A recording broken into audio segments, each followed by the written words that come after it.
इस प्रकार पिछले परीक्षाओं में सी-टेट में और अन्य टेट में अनेक राज्यों में जो परीक्षाएं हुई उसमें अनेक प्रकार के महत्व प्रश्न पूछे गए। उसके अंतर्गत और एक प्रश्न के बारे में अध्ययन करेंगे। ये पितृक जो होते हैं, पितृक लक्षणों के निर्धारक होते हैं, अर्थात वंशानुक्रम के लक्षणों के निर्धारक है। इस प्रभाव को क्या कहते हैं? इस प्रभाव को क्या कहते हैं? प्रभावक कहते हैं। दूसरा अप्रभावक कहते हैं। तीसरा बहुपितृक प्रभाव कहते हैं। चौथा सभी। यहाँ पर पितृक लक्षणों के निर्धारक होते हैं। पितृक मानी हम जीन्स कहते हैं। जीन्स वंशानुक्रम के लक्षणों के निर्धारक होते हैं। उस प्रभाव को क्या कहते हैं? उस प्रभाव को हम बहुपितृक प्रभाव कहते हैं। इसलिए सही उत्तर बहुपितृक माना जाता है। और उसी प्रकार और एक प्रश्न के बारे में अध्ययन करेंगे। इनमें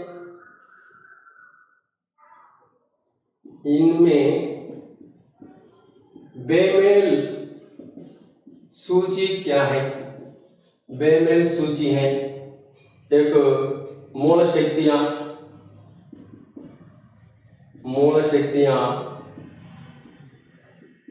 धारणा, एक शारीरिक लक्षण कार्ल पियर्सन, महानता गाल्टन, बुद्धि डार्विन। इनमें बेमेल सूची क्या है? मूल शक्तियां थार्डाइक, शारीरिक लक्षण कार्ल पियर्सन, महानता गाल्टन, बुद्धि डार्विन। इसमें सही उत्तर क्या होता है? क्योंकि ये सभी इस सूची को देखने पर हमें मालूम होता है कि वंशानुक्रम के अंतर्गत विभिन्न अंशों के बारे में अध्ययन करने वाले मनोवैज्ञानिक हैं, अध्ययन किए गए अंश हैं। यहाँ पर वंशानुक्रम के अंतर्गत मूल शक्तियों पर वंशानुक्रम का प्रभाव पड़ता है, इस प्रकार अध्ययन करने वाला मनोवैज्ञानिक धारणाएं है। और शारीरिक लक्षणों का कारण वंशानुक्रम होता है, या वंशानुक्रम के द्वारा ही शारीरिक लक्षण निर्धारित होते हैं। इस प्रकार अध्ययन करने वाले मनोवैज्ञानिक कार्ल पियर्सन माने जाते हैं। और व्यक्तियों की महानता का कारण और अनेक श्रेष्ठ व्यक्तियों के, महान व्यक्तियों के, समाज में प्रतिष्ठा प्राप्त व्यक्तियों को लेकर वंशानुक्रम संबंधी विषय का अध्ययन करने वाले मनोवैज्ञानिक गाल्टन माने जाते हैं। और उसी प्रकार बुद्धि, यहाँ पर बुद्धि और डार्विन, क्योंकि बुद्धि अंश को लेकर वंशानुक्रम के अंतर्गत गोल्टन ने यहाँ पर अध्ययन किया था, इसलिए यह बेमेल सूची मानी जाती है। बेमेल सूची, इस प्रकार यह बेमेल सूची में सही उत्तर बुद्धि डार्विन है, क्योंकि बुद्धि को लेकर वंशानुक्रम के अंतर्गत गोल्टन ने अध्ययन किया था। बुद्धि अंश को लेकर वातावरण के अंतर्गत देखने पर वहां पर कैरो नामक मनोवैज्ञानिक ने अध्ययन किया था, लेकिन डार्विन ने अध्ययन नहीं किया था। इसलिए इसमें बेमेल सूची या गलत सूची या बुद्धि डार्विन होता है, इसलिए सही उत्तर बुद्धि और डार्विन है। यह भी एक प्रमुख प्रश्न है। इस प्रकार प्रश्न दिए जाते हैं इसके अंतर्गत। और उसी प्रकार यहाँ पर ये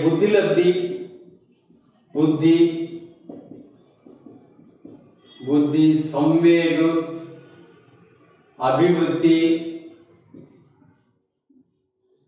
अभियोग्यता, ये किस प्रकार के कारक होते हैं? किस प्रकार, अर्थात ये एक शारीरिक कारक, 2 मानसिक कारक, 3 मनोवैज्ञानिक कारक, चौथा सभी। ये शारीरिक, मानसिक, मनोवैज्ञानिक, बुद्धि, संवेग, अभिवृत्ति, अभियोग्यता, ये सभी किस प्रकार के कारक माने जाते हैं? यहाँ पर मुख्य रूप से ये बुद्धि, सम्यक, अभिवृद्धि, अभियोग्यता, ये मनोवैज्ञानिक कारक माने जाते हैं। मनोवैज्ञानिक कारक माने जाते हैं। सम्यक, बुद्धि, अभिवृद्धि, अभियोग्यता, ये सभी अर्थात वंशानुक्रम के द्वारा कुछ अंश प्राप्त होने पर भी वातावरण से कुछ प्रभावित होते हैं और इन सबको स्थूल रूप से मनोवैज्ञानिक कारक कहते हैं। और यह भी एक प्रमुख प्रश्न है। मनोविज्ञान के अंतर्गत विकास, वंशानुक्रम और वातावरण के अंतर्गत ये प्रमुख प्रश्न पिछले सीटेट और अन्य टेट परीक्षाओं में ये सभी पूछे गए हैं। और उसके साथ साथ और एक मुख्य अंश है, ये प्रमुख फिल्म नेता, प्रमुख फिल्म नेता एनटीआर के संतानों में, एनटीआर के संतानों में एक फिल्म स्टार बना, तो दूसरा प्रमुख व्यापारी बना। इसमें कौन सा वंशानुक्रम का नियम लागू होता है? जैसे कि समानता, दूसरा विभिन्नता, तीसरा प्रत्यागमन, चौथा बीजकोश की निरंतरता। इसमें इन विकल्पों में सही उत्तर क्या होता है? फिल्म नेता एनटीआर के संतानों में एक फिल्म स्टार बना, तो दूसरा प्रमुख व्यापारी बना। अर्थात इसमें फिल्म नेता जो है उनके संतानों में सभी फिल्म नेता नहीं बने। एक तो फिल्म नेता बने और दूसरा तो व्यापारी बने और एक क्षेत्र में प्रमुख व्यक्ति बने। इसका मतलब यह होता है कि यहाँ पर प्रतिभाशाली माता पिताओं को या प्रतिभाशाली बालकों को प्रतिभाशाली संतान और कम प्रतिभाशाली संतान भी प्राप्त होता है। अर्थात इसमें विभिन्नता का नियम लागू होता है। विभिन्नता का नियम, सही उत्तर विभिन्नता का नियम है। यह एक प्रमुख प्रश्न है।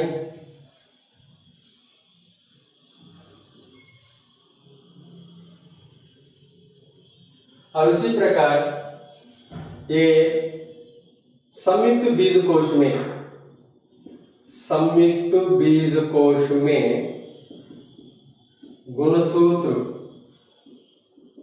गुणसूत्र होते। संयुक्त बीजकोश में गुणसूत्र होते। एक 20 जोड़े, दूसरा 22 जोड़े, तीसरा 23 जोड़े, चौथा 30 जोड़े। इसमें सही उत्तर क्या होता है? संयुक्त बीजकोश में गुणसूत्र कितने होते हैं? यहाँ पर सही उत्तर होता है 23 जोड़े गुणसूत्र होते हैं। 23 जोड़े गुणसूत्र होते हैं। और एक प्रश्न है कि वंशानुक्रम के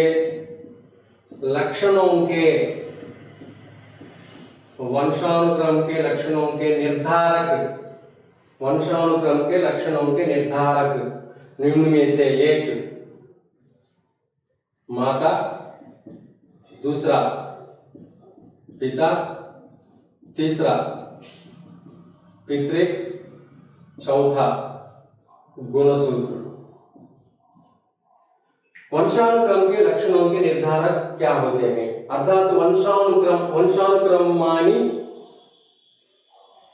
जन्मतः प्राप्त होने वाले अनेक प्रकार की शारीरिक और मानसिक विशेषताएं या योग्यताएं होती हैं। इसके निर्धारक क्या होते हैं?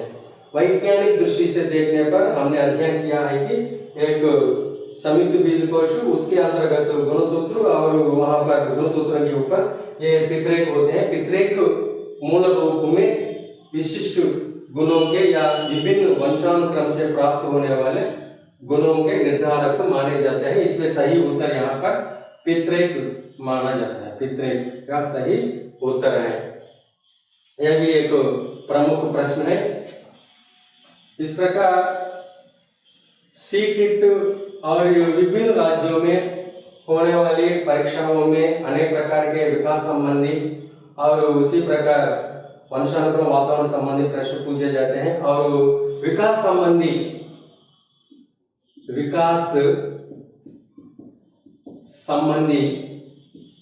सही कथन नहीं है। सही कथन नहीं है। यहाँ पर प्रश्न ध्यान से समझने की कोशिश कीजिए। विकास संबंधी सही कथन नहीं है। एक विकास निरंतर, दूसरा विकास विभिन्न गति, तीसरा विकास एक ही दशा में होती,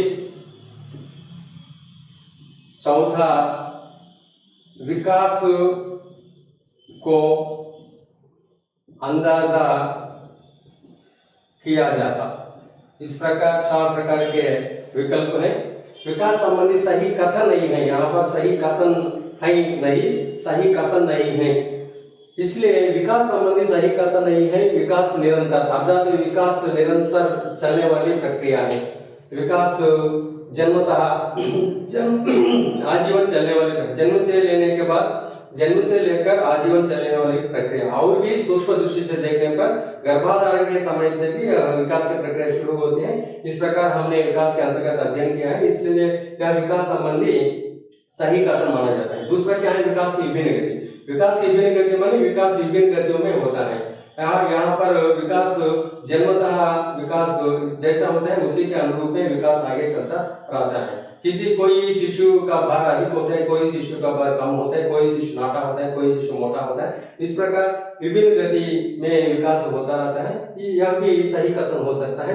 और विकास एक ही दशा में होते हैं। विकास एक ही दशा में होते हैं माने अर्थात क्या है कि विभिन्न अवस्थाओं में विकास की दशा एक ही दशा में होती है। अर्थात शैशवावस्था में एक जैसे होती है और उसी प्रकार बाल्यावस्था में एक जैसा होता है और किशोरावस्था में एक जैसा होता है, प्रौढ़ावस्था में जैसा होता है। इस प्रकार इसका मतलब होता है। अर्थात विकास सभी अवस्थाओं में देखने पर एक ही स्तर में होता है, एक जैसा ही चलने लगता है। अर्थात एक स्तर में ही एक जैसा ही चलने लगता है। अर्थात यह सही कथन नहीं है, क्योंकि शैशवावस्था में एक प्रकार से विकास होता है, बाल्यावस्था में एक प्रकार से विकास होता है और किशोरावस्था में एक प्रकार से विकास होता है। और मनोवैज्ञानिकों के द्वारा शैशवावस्था में प्रथम 3 वर्षों की आयु में विकास की गति तीव्र गति से चलने लगता है और बाल्यावस्था आने पर विकास की गति कम होने लगता है और किशोरावस्था में आने पर विकास का पूर्ण स्वरूप प्राप्त किया होता है। इस प्रकार कहा जाता है। इसलिए विकास एक ही दशा में चलना यह कथन सही नहीं होता है। इसलिए सही उत्तर यह विकास एक ही दशा में होता, यह सही कथन नहीं होता है। यह चौथा अंश जो है विकास को अंदाजा किया जाता है, सही कथन होता है, क्योंकि विकास को हम प्रागुक्तिकरण या विकास को अंदाजा कर सकते हैं। जन्मतः जो विकास बालक प्राप्त होता है उसके अनुसार, उसको दृष्टि में रखकर हम अंदाजा कर सकता है कि वह आगे चलकर वह मोटा बनता है और आगे चलकर लंबा बनता है, और आगे चलकर एक बुद्धिमान बन जाता है, और आगे चलकर एक खिलाड़ी बन जाता है, आगे चलकर वह एक संगीतज्ञ बन जाता है। इस प्रकार हम विकास को जन्मतः जो होता है उसको लेकर हम उसके भविष्य के बारे में हम अंदाजा कर सकते हैं। इसलिए यह भी सही कथन होता है। इसमें सही कथन या गलती कथन, सही कथन नहीं होने वाला और गलती कथन है, यह विकास एक ही दशा में होना है, इसलिए यह सही उत्तर होता है। इस प्रकार यह भी ये पिछले सीटेट और परीक्षाओं में पूछा गया प्रश्न है। और उसके बाद विकास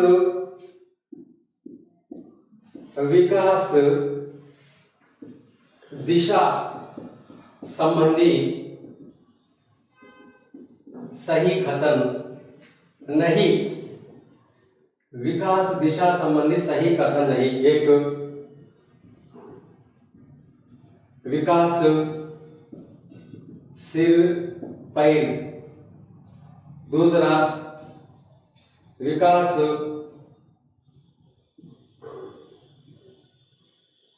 शिरोमुख,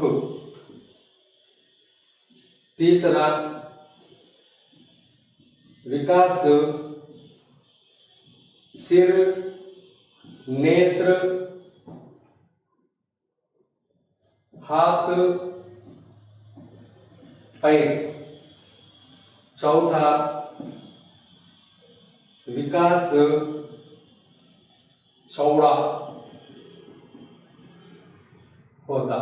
इसमें सही कथन नहीं है। विकास सिर से पैर की ओर होता है, विकास शिरोमुख मानी सिर से। इसका मतलब यह होता है कि सिर से विकास प्रारंभ होने लगता है और विकास की दिशा सिर से ही होता है। और विकास सिर, नेत्र, हाथ, पैर, इसका मतलब यह होता है कि यहाँ भी पहले बालक सिर और उसके बाद नेत्र की गतिविधियों पर वह आधीन करने लगता है और उसके बाद हाथ और पैर गतिविधियों को नियंत्रण करने लगता है। यहाँ पर विकास चौड़ा होता है। यह तो सही कथन नहीं है, यह तो गलती कथन है, इसलिए यह सही उत्तर विकास चौड़ा होना है। यह भी एक महत्वपूर्ण प्रश्न होता है। और उसके साथ साथ और एक प्रश्न है कि ये शारीरिक,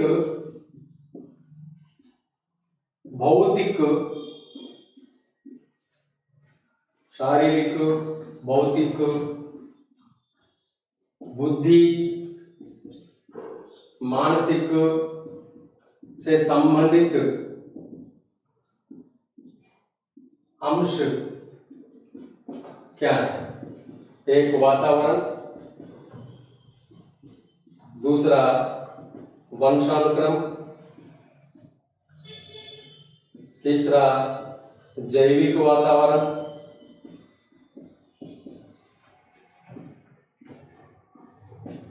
चौथा शरीर। इसमें सही उत्तर क्या होता है? यहाँ पर शारीरिक, भौतिक, बुद्धि, मानसिक से संबंधित अंश, वातावरण, वंशानुक्रम, जैविक वातावरण, सभी। अर्थात यहाँ जन्मतः शारीरिक लक्षण प्राप्त होते हैं और उसे ही भौतिक विकास कहते हैं। और ये बुद्धि भी जन्मतः प्राप्त होने वाला अंश होता है। और मानसिक योग्यताएं या मानसिक क्षमताएं भी ये जन्मतः प्राप्त होने वाला अंश है। इसलिए इन सबसे संबंधित अंश हम वंशानुक्रम को लेते हैं। इसलिए सही उत्तर यहाँ पर वंशानुक्रम होता है। जब सही उत्तर होता है, यह भी एक महत्वपूर्ण प्रश्न है। इस प्रकार हमने यहाँ पर वातावरण संबंधी शोध और उसके बाद वातावरण, वंशानुक्रम दोनों का तुलनात्मक अध्ययन और उसके साथ साथ कुछ महत्वपूर्ण प्रश्नों के बारे में यह अध्ययन किया था, जो पिछले वर्षों में सीटेट और अन्य राज्यों के द्वारा होने वाली परीक्षाओं में, टेट परीक्षाओं में पूछे गए हैं। मैं समझता हूँ कि ये सभी आपके लिए बहुत उपयोगी बने। अगर आपको ऐसा उपयोगी का महसूस करते हैं तो इसे शेयर कीजिए, लाइक कीजिए और सब्सक्राइब कीजिए। और धन्यवाद। नमस्ते, हिंदी मनोविज्ञान शिक्षण वर्ग में आप सबका स्वागत है। आज क्लास में हम वातावरण और उससे संबंधित हुए कई प्रकार के शोध और उसके साथ साथ वंशानुक्रम, वातावरण दोनों का तुलनात्मक अध्ययन और इसके बाद कुछ महत्वपूर्ण प्रश्नों के बारे में भी हम अध्ययन करेंगे। कल क्लास में हमने वंशानुक्रम के बारे में अध्ययन किया था। आज क्लास में मुख्य रूप से वातावरण शोध, जिस प्रकार वंशानुक्रम के संबंध में अनेक प्रकार के शिक्षक, मनोवैज्ञानिकों ने अनेक अंशों को लेकर अध्ययन किए थे, उसी प्रकार वातावरण के संबंध में भी अनेक अंशों को लेकर अनेक मनोवैज्ञानिकों ने अनेक शोध किए थे और उनके शोधों के आधार पर उन्होंने अपने इन विषयों को प्रतिपादन किया है। उदाहरण के लिए शारीरिक लक्षणों को लेने पर फ्रेंच बोन्स नामक मनोवैज्ञानिक ने अध्ययन करके सिद्ध कर दिया कि शारीरिक लक्षणों का कारण वातावरण होता है, न कि वंशानुक्रम। इस प्रकार उन्होंने श्वेत जाति, निग्रो जाति, उन जातियों के व्यक्तियों के शारीरिक लक्षणों को अध्ययन करके इस प्रकार उन्होंने सिद्ध कर दिया था। और उसके बाद मानसिक विकास संबंधी अंश आता है। मानसिक विकास को लेकर गोर्डान नामक मनोवैज्ञानिक ने अनेक प्रकार के व्यक्तियों के अर्थात नदी के तटीय प्रांतों में रहने वाले व्यक्तियों को लेकर उन्होंने अध्ययन किया था और नदी के तटीय प्रांतों में रहने वाले अनेक व्यक्तियों की मानसिक योग्यता को लेने पर अन्य व्यक्तियों की दृष्टि से देखने पर इनकी मानसिक योग्यता कम मानी गई है। इसलिए गोडार्ड ने कहा कि मानसिक योग्यता का कारण वातावरण होता है न कि वंशानुक्रम। और इसी प्रकार प्रजाति की श्रेष्ठता अंश को लेकर क्लार्क ने अध्ययन किया था। इनके अनुसार प्रजाति की श्रेष्ठता अगर हमारे पूर्वज वे श्रेष्ठ होते हैं, अगर हमारे पूर्वज बुद्धिशाली होते हैं तो उसके उनका कोई महत्वपूर्ण स्थान नहीं होता है। केवल प्रजाति की श्रेष्ठता का कारण वातावरण होता है। अर्थात अगर हम हमारे चारों प्रकार का वातावरण, हमारे आसपास का वातावरण, अगर हम चरित्रवान व्यक्तियों के साथ गुजरते हैं, बीतते हैं, समय बीतते हैं तो हमारी श्रेष्ठता का कारण वातावरण होता है। और उसी प्रकार व्यक्तित्व अंश को लेकर वातावरण के अंतर्गत कूले नामक मनोवैज्ञानिक ने अध्ययन किया था। यहाँ पर व्यक्तित्व माने अनेक गुणों का संगठन माना जाता है, अनेक प्रकार की विशेषताओं का संयोग माना जाता है। व्यक्तित्व का कारण वातावरण होता है न कि वंशानुक्रम। अर्थात अगर अच्छा वातावरण मिलता है तो पढ़ी हुई या शिक्षित वातावरण प्राप्त होता है, सांस्कृतिक वातावरण प्राप्त होता है, सामाजिक वातावरण प्राप्त होता है, तो व्यक्तित्व वातावरण से प्रभावित होकर व्यक्तित्व उच्चतम व्यक्तित्व बन जाता है, उत्कृष्ट व्यक्तित्व बन जाता है। इस प्रकार कूले नामक मनोवैज्ञानिक ने शोध करके अध्ययन करके सिद्ध कर दिया था। और उसके प्रकार अनाथ बच्चों के विषय में वुडवर्थ नामक मनोवैज्ञानिक ने अध्ययन किया था। साधारण रूप से कहा जाता है कि अनाथ बच्चे जो होते हैं वे साधारण रूप से वे अशिक्षित माने जाते हैं, क्योंकि उनका लालन पालन ठीक प्रकार से नहीं होता है और वे माता पिताओं के या अभिभावकों के प्रेम से वंचित हो जाते हैं। वे अनाथ शरणालयों में समय को बीतते हैं। इस कारण साधारण रूप से वे अशिक्षित माने जाते हैं। अगर उनको भी शिक्षित वातावरण में रखा जाता है, अगर उनको भी सही वातावरण प्राप्त होता है तो वे भी अच्छे गुणवान बनने की संभावना होती है। इस प्रकार वुडवर्थ नामक मनोवैज्ञानिक ने अध्ययन करके सिद्ध कर दिया था। और इसी प्रकार 20 जुड़वा बच्चों का अध्ययन किया था न्यूमैन, फ्रीमैन और होल्जिंगर ने। वंशानुक्रम के अंतर्गत हमने कहा कि वंशानुक्रम जुड़वा बच्चों को अधिक प्रभावित करने वाला कारक वंशानुक्रम होता है। लेकिन यहाँ पर न्यूमैन, फ्रीमैन, होल्जिंगर ने कहा कि जुड़वा बच्चों में भी अगर वातावरण भिन्न होता है तो उनमें अनेक प्रकार की विशेषताएं भिन्न प्रकार से हो जाती हैं।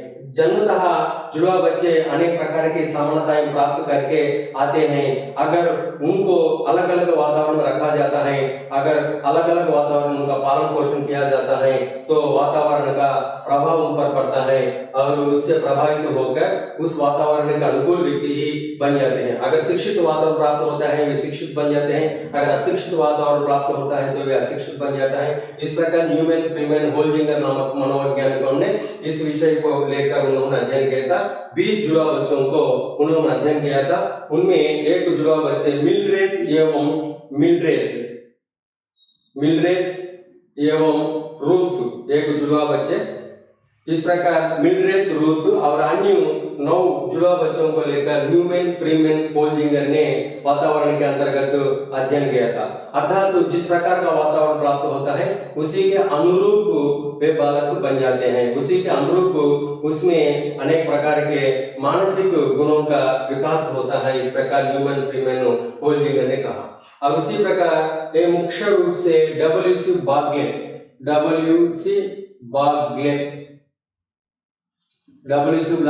इन्होंने एजुकेशनल डिटर्मिनेशन नामक पुस्तक की रचना की। एजुकेशनल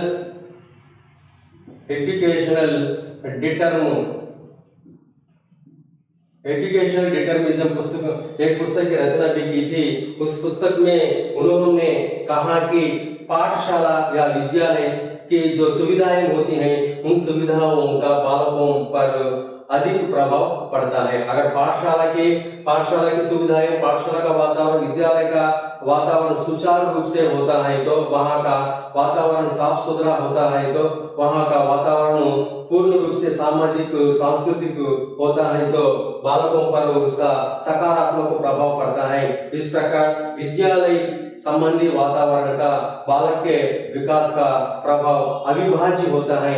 इस प्रकार डब्ल्यू बागले एजुकेशन डिटर्मिनिज्म नामक पुस्तक में उन्होंने कहा है। इसलिए पाठशाला वातावरण और विकास दोनों, पाठशाला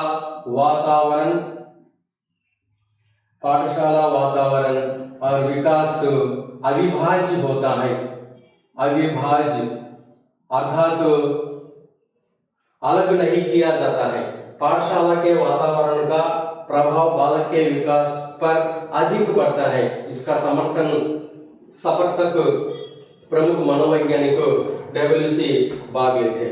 और उसी प्रकार ये वाटसन नामक मनोवैज्ञानिक ने इनको प्रमुख व्यवहारवादी माने जाते हैं।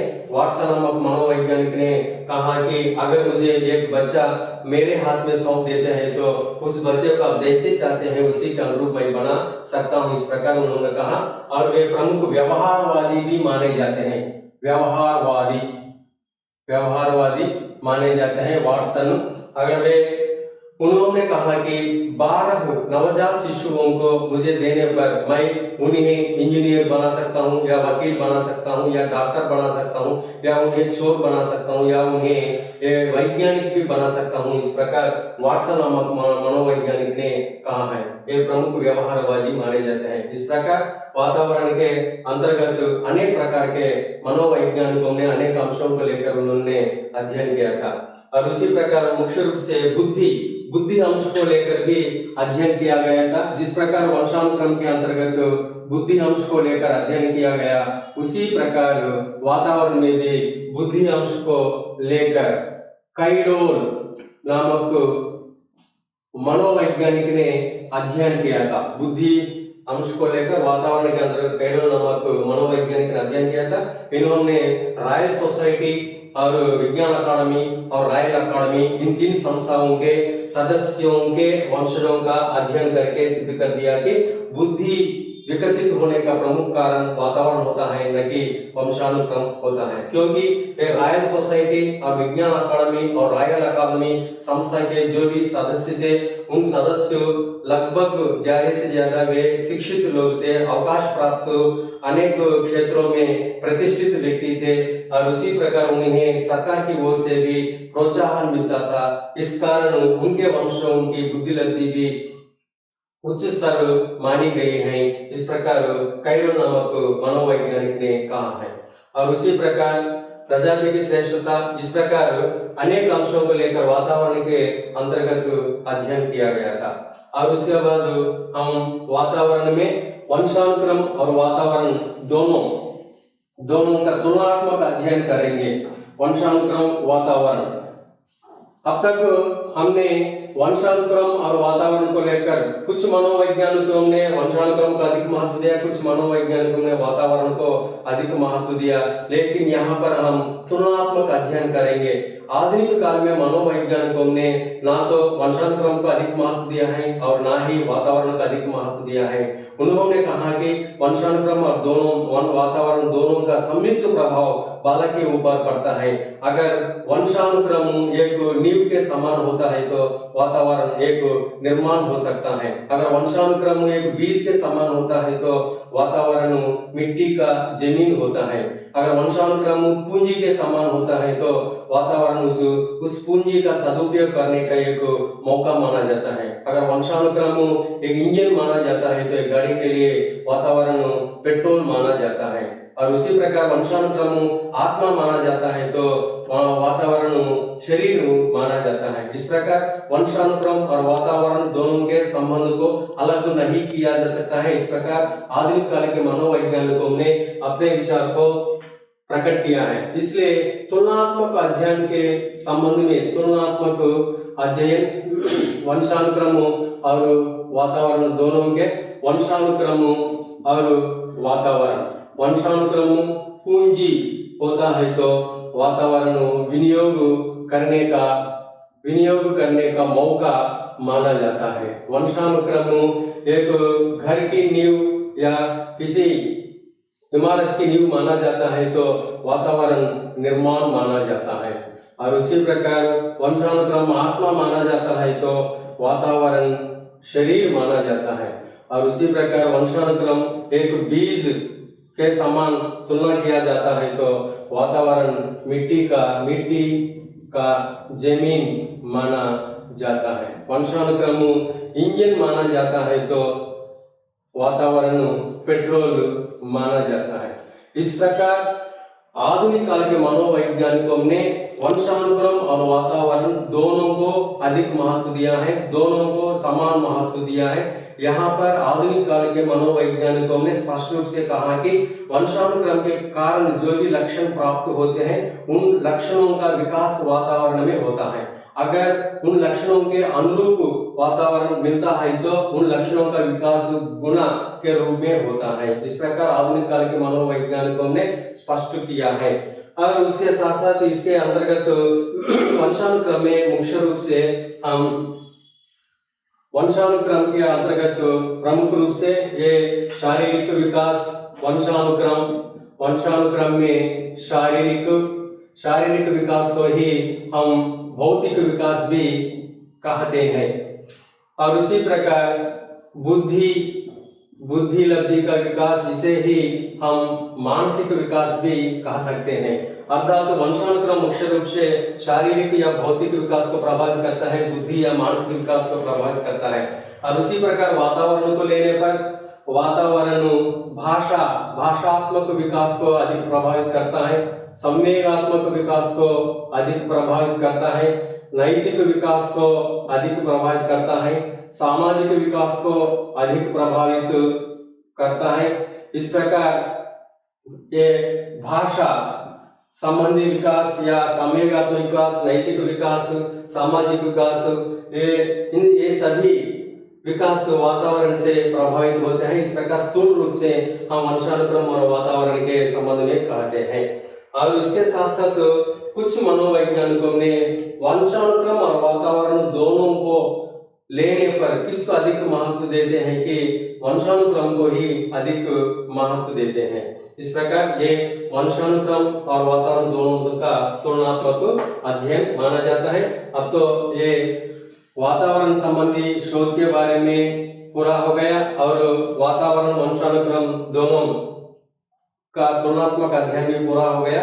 और तुलनात्मक अध्ययन के अंतर्गत एक मुख्य परिभाषा मैकाइवर एवं पेज के द्वारा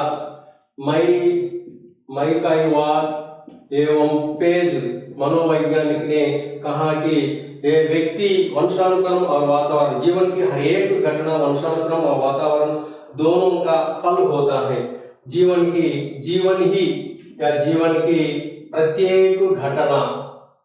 प्रत्येक घटना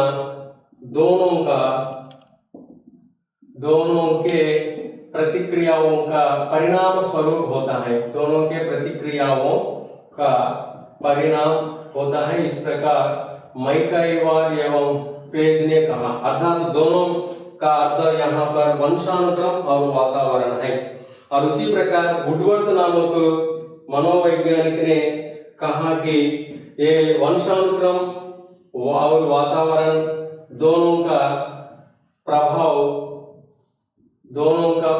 अर्थात संयुक्त प्रभाव गुना के रूप में होता है, न कि संयोग के रूप में, गुना के रूप में होता है। इस प्रकार वुडवर्थ नामक मनोवैज्ञानिक ने कहा है।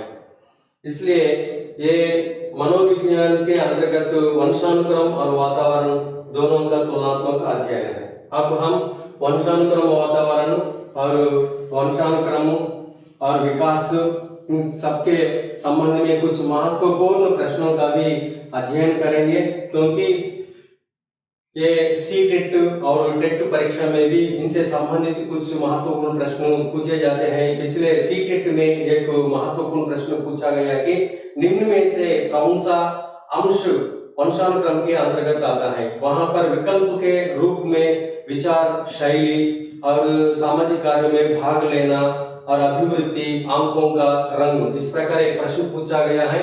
आगे पिछले सीटेट में पूछा गया प्रश्न है, निम्न में से कौन सा अंश वंशानुक्रम अर्थात यह वंशानुक्रम का है। इस प्रकार उन्होंने कहा यहाँ विकल्प एक अभिवृद्धि दिया गया है, अभिवृद्धि, दूसरा आंखों का रंग दिया गया है, विचार शैली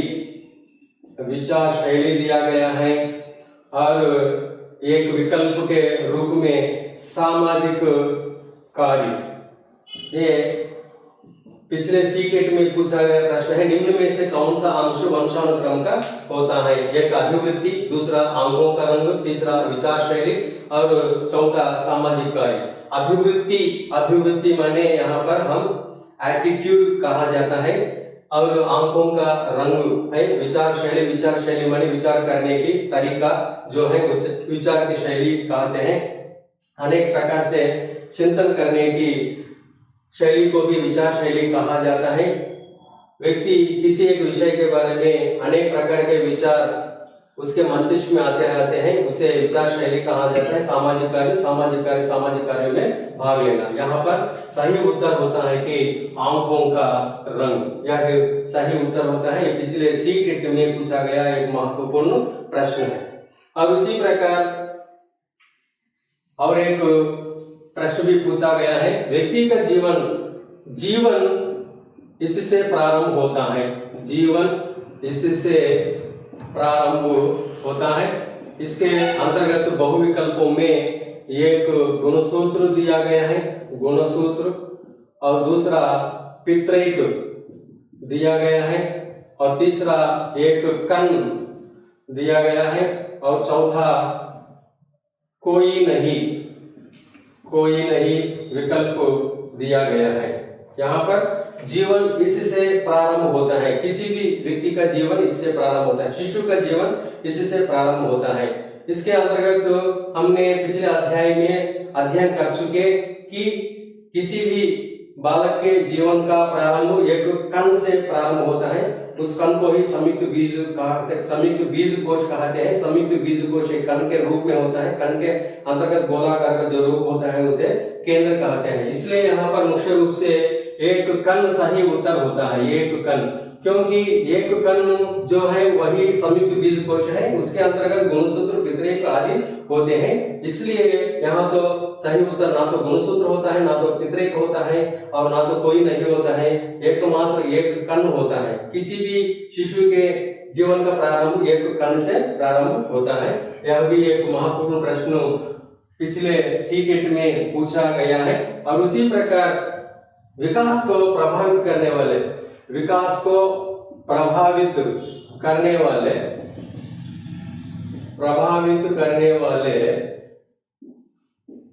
कारक, विकास को प्रभावित करने वाले कारक, इस प्रकार प्रश्न पूछा गया है। यहाँ पर वंशानुक्रम एक विकल्प के रूप में दिया गया है, दूसरा वातावरण एक विकल्प के रूप में दिया गया, तीसरा अभिवृद्धि, अभियोग्यता या बुद्धि दिया गया है, और चौथा सभी दिया गया है। अर्थात विकास को प्रभावित करने वाले कारकों के रूप में ये सभी दिया गया है। अर्थात ये सही उत्तर क्या होता है? इसमें वंशानुक्रम होता है, वातावरण होता है, अभिवृद्धि, बुद्धि होता है, और सभी होता है। इसमें सही उत्तर सभी है, क्योंकि विकास को वंशानुक्रम प्रभावित करता है, वातावरण प्रभावित करता है, और वातावरण के अंतर्गत अभिवृद्धि, बुद्धि, सृजनात्मकता, विचार आदि अंश भी विकास को प्रभावित करते हैं। इसलिए सही उत्तर सभी होता है। यह भी एक महत्वपूर्ण प्रश्न है, ये पिछले सीटेट में पूछा गया प्रश्न है। और उसी प्रकार एक शिशु का विकास, अर्थात एक शिशु का विकास पौष्टिक भोजन की कमी से विलंब से हुआ या देरी से हुआ, विलंब से हुआ या देरी से हुआ, इसका कारण क्या है? यह कारक किसके अंतर्गत आता है? एक वंशानुक्रम, दूसरा वातावरण, तीसरा दोनों, चौथा गुणसूत्र।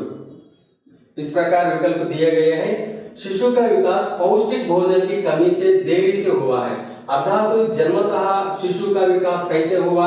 जन्मतः शिशु का विकास ठीक प्रकार से हुआ, अर्थात तो जन्मतः शारीरिक भाग जो होता है वह बालक को प्राप्त हुआ, लेकिन जन्म लेने के बाद पौष्टिक भोजन न मिलने के कारण उसका विकास कुंठित हो गया, उसका विकास धीरे से होने लगा। इसका कारण क्या हो सकता है, या इस प्रकार होने वाले कारक को क्या कहते हैं? इसके अंदर मुख्य रूप से वातावरण को सही उत्तर के रूप में लेते हैं, क्योंकि वंशानुक्रम के द्वारा बालक के विकास को हम अच्छी तरह से प्रकट करते हैं, लेकिन वंशानुक्रम के द्वारा जो विकास प्राप्त हुआ उसको प्रभावित करने वाला कारक वातावरण होता है, क्योंकि वातावरण में या सामाजिक वातावरण में, पारिवारिक वातावरण में या विद्यालय वातावरण में बालक को अभिभावकों के द्वारा या विद्यालय में रहने वाले शिक्षकों के द्वारा या अन्य व्यक्तियों के द्वारा पौष्टिक भोजन न मिल पाया, इस कारण से बालक का विकास धीमी गति से हुआ। इसलिए यहाँ पर सही उत्तर वातावरण होता है।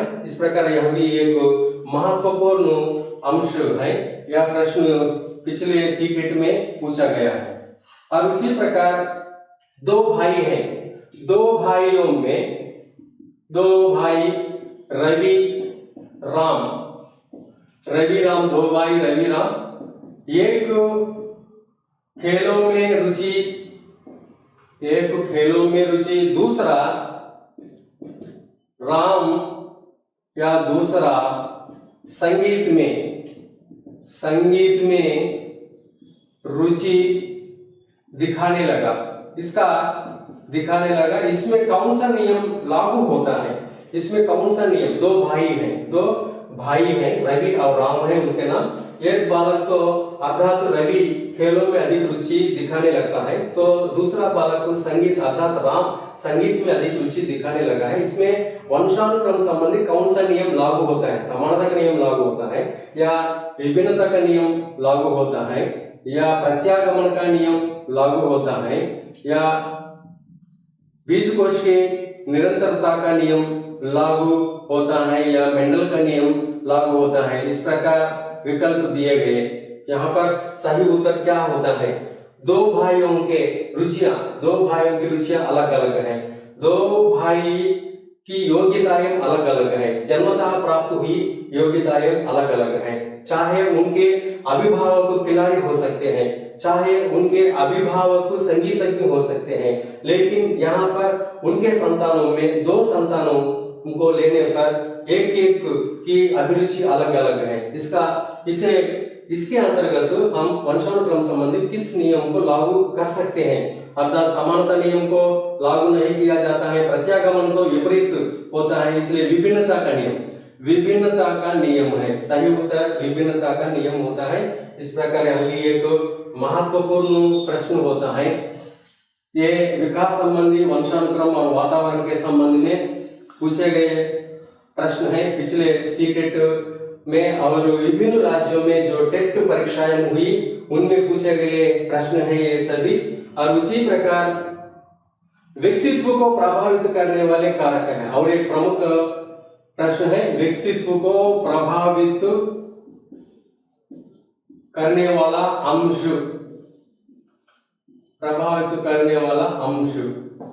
यहाँ पर एक विकल्प वंशानुक्रम और दूसरा वातावरण और तीसरा दोनों और चौथा कोई नहीं।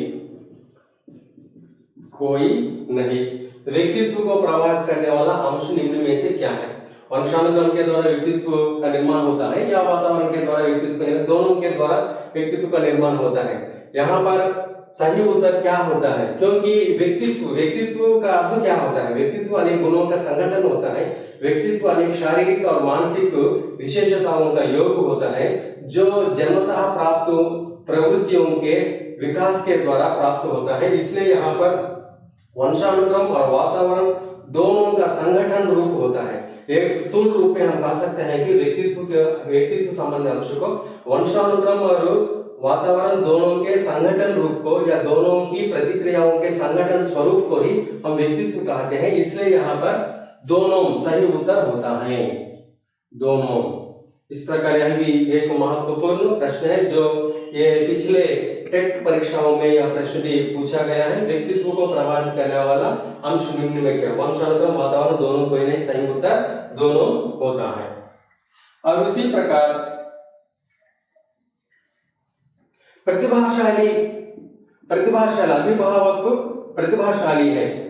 प्रतिभाशाली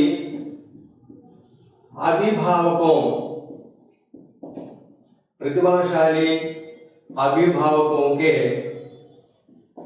बच्चों में विकास धीमी गति से हुआ। इस प्रभाव, कौन सा प्रभाव है इसमें, कौन सा प्रभाव लागू होता है? वंशानुक्रम के नियमों में यहाँ कौन सा प्रभाव लागू होता है? समानता का प्रभाव या विभिन्नता का प्रभाव या प्रत्यागमन का प्रभाव या सभी? तो सही उत्तर क्या होता है? यहाँ प्रतिभाशाली अभिभावकों के बच्चों में विकास धीमी गति से हुआ, अर्थात वे सीखने की प्रक्रिया में पीछे पड़ने लगे, सीखने की गति में पीछे पड़ने लगे और सृजनात्मकता में, ग्रहणशीलता में वे पीछे पड़ने लगे। इसका अर्थ क्या होता है? यहाँ पर बालकों के विकास पर प्रत्यागमन का प्रभाव पड़ा हुआ माना जाता है, क्योंकि प्रतिभाशाली अभिभावकों को यहाँ पर विकास धीमी गति से होने का कारण यहाँ पर प्रत्यागमन प्रभाव को कहा जाता है। इसलिए सही उत्तर प्रत्यागमन होता है। इस प्रकार यह भी एक महत्वपूर्ण प्रश्न होता है। और इसके साथ साथ एक संगीतज्ञ के पुत्र, संगीतज्ञ के पुत्रों में एक खिलाड़ी दूसरा शिक्षक बने। इस प्रकार का प्रश्न अभी पूछा गया है। यह आप आसानी से बता सकते हैं। संगीतज्ञ के पुत्रों में एक, इसमें कौन सा नियम लागू होता है? समानता का नियम, फिर विकल्प के रूप में दूसरा विभिन्नता का नियम, तीसरा प्रत्यागमन, चौथा सभी। यहाँ पर सही उत्तर विभिन्नता का नियम होता है, क्योंकि संगीतज्ञ के पुत्रों में एक खिलाड़ी और दूसरा शिक्षक बने, इसके साथ साथ और एक संगीतज्ञ भी बने। इसका मतलब यह होता है कि विभिन्नता का नियम माना जाता है। सही उत्तर विभिन्नता होता है। यह भी एक महत्वपूर्ण प्रश्न है।